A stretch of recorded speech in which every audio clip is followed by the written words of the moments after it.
So hello everyone, welcome back to my channel. This is me Bhumi and 12th grader NEET aspirant.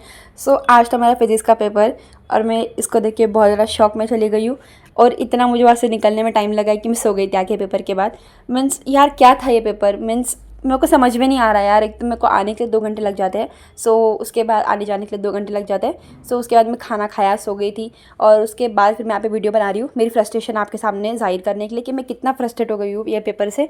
Means MCQ सबसे अच्छे थे, means मेरे को आ गए MCQ भी, आंसर द फॉलोइंग भी आ गए हैं। एंड बात करी जाए so if someone will ask me कि सबसे अच्छा मेरा सेक्शन कौन सा गया है, सो मैं ए ही बोलूँगी क्योंकि एमसीक्यू बेस्ड थे, अच्छा गया था। यहाँ पे मैंने सब अच्छे से किए थे। देखो इसका ना जो 5th का है ना उसका आंसर बहुत से लोगों ने ए लगाया, I don't know why, but इसका आंसर सी होगा। एंड फिर मैंने बहुत से लोगों के साथ डिस्कस भी किया and I was like I have win. Means मेरे को इतनी खुशी हुई कि मेरा 1 मार्क्स बच चुका है और यहाँ पे मैंने से टिक करके आई थी मैं, तो ठीक है ना, वो बच गया मेरा marks and I was so happy at this moment.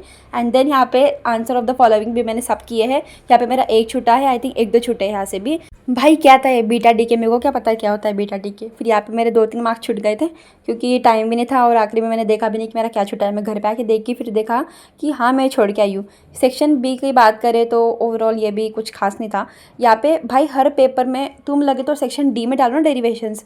मैं सेक्शन बी में भी डाले हैं, सेक्शन सी में भी डाले, सेक्शन डी में भी डाले। ये कौन सी बात होती है, हर जगह पे डेरिवेशंस थे एंड इतना दिमाग घुमा है कि डेरिवेशंस किया नहीं है।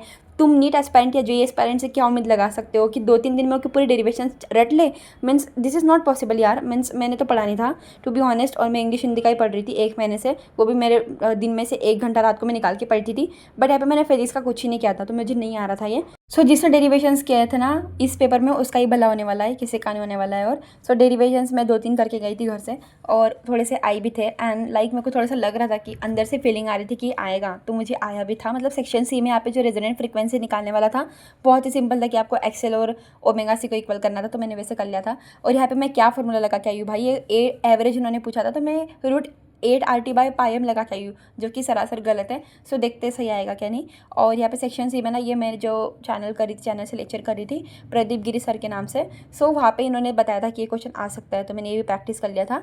सो अच्छे खासे गए हैं सेक्शन सी में, बट सेक्शन बी में और जो डेरिवेशन वाला पार्ट था ना तो उसने मुझे बहुत फ्रस्ट्रेट किया है। अगर तुम साल भर पढ़ रहे हो देन अगर तुम जो है ना रोज जा रहे हो स्कूल तो तुम्हें आ सकता है, यू हैव द चांसेस।